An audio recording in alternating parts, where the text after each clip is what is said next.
बिस्मिल्लाहिर्रहमानिर्रहीम। अस्सलामुअलैकुम। BBC 11 headlines news studio से मैं हूं सबा मुनीर।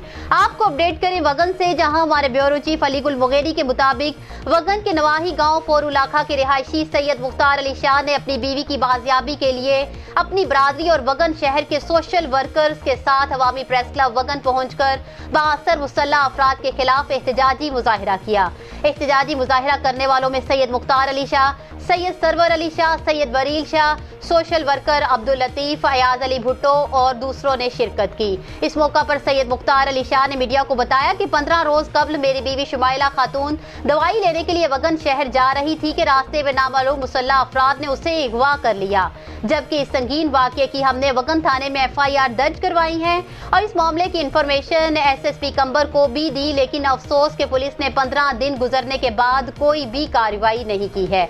हमारे साथ जुल्म हुआ है, जबकि मेरी किसी से कोई भी दुश्मनी नहीं है। मुजाहिरीन ने DIG लाड़काना SSP कंबर से इस संगीन वाक़ये का नोटिस लेकर इंसाफ की अपील कर दी। न्यूज़ स्टूडियो से फिल वक्त इतना ही। मज़ीद तफसीलात और अपडेट्स के लिए देखते रहिए BBC 11 हेडलाइंस न्यूज़।